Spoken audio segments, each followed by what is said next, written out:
Bro bro bro bro bro what bro bro கடுப்பாகுதுல்ல? எங்களுக்கும் இப்படி தான் கடுப்பாச்சு. வாங்க டிடி நெக்ஸ்ட் லெவல் ரிவ்யூக்குள்ளே போகலாம். எங்க ப்ரோ இருக்கோம் நம்ம?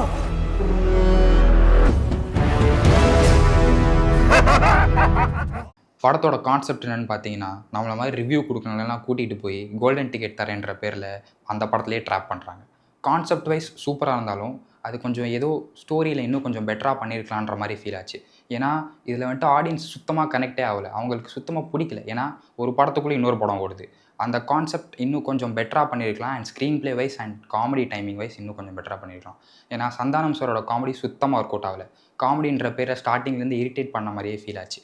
அதே மாதிரி நம்மளோட ரெட்டின் கிங்ஸ்லி சாரும் மொட்டை ராஜேந்திரன் சாரும் அவங்களோட பர்ஃபார்மன்ஸ் மட்டும் பெட்டராக இருந்தது. ஏன்னா மற்றவங்களோட கம்பேர் பண்ணும்போது அவங்களோட காமெடி டைமிங்ஸும் நல்லா இருந்தது, பாடி லாங்குவேஜும் சூப்பராக இருந்தது. நம்ம ஜிவிஎம் சாரோட பர்ஃபார்மன்ஸ் மட்டும்தான் ஓரளவுக்கு நீட்டாக இருந்தது. அவரோட காமெடி டைமிங்ஸும் அவரோட பாடி லாங்குவேஜ் மட்டும்தான் இந்த படத்தில் நல்லா ஒழுங்காக ஒரு நல்ல விஷயம்னே சொல்லலாம். ஏன்னா அவரோட டைமிங்ஸ் வந்துட்டு கரெக்டாக அந்த சீனுக்கு ஏற்ற மாதிரி பண்ணிட்டார். அதனால் அவரோட பர்ஃபார்மன்ஸ் மட்டும்தான் அதில் காமெடியாக இருந்தது, சிரிக்கிற மாதிரி இருந்தது. அதுவும் அவரோட உயிரின் உயிரே சாங்கெல்லாம் சொல்ல வேணும்.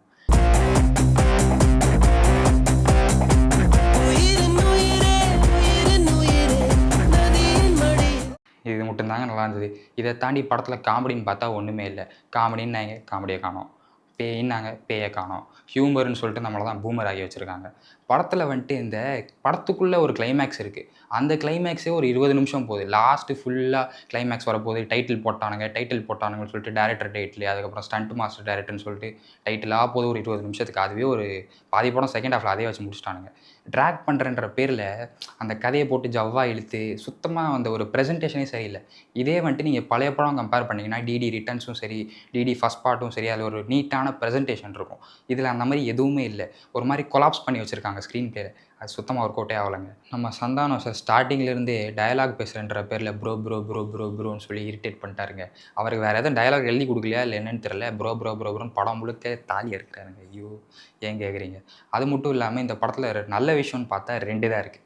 ஒன்று, இந்த படத்தோட டெக்னிக்கல் ஆஸ்பெக்ட்ஸ் பட்ஜெட்டும் நிறைய போட்டிருக்காங்க. சினிமோட்டோகிராஃபி வைஸும் ஓரளவுக்கு நல்லா இருந்தது, டீசெண்டாக இருந்தது.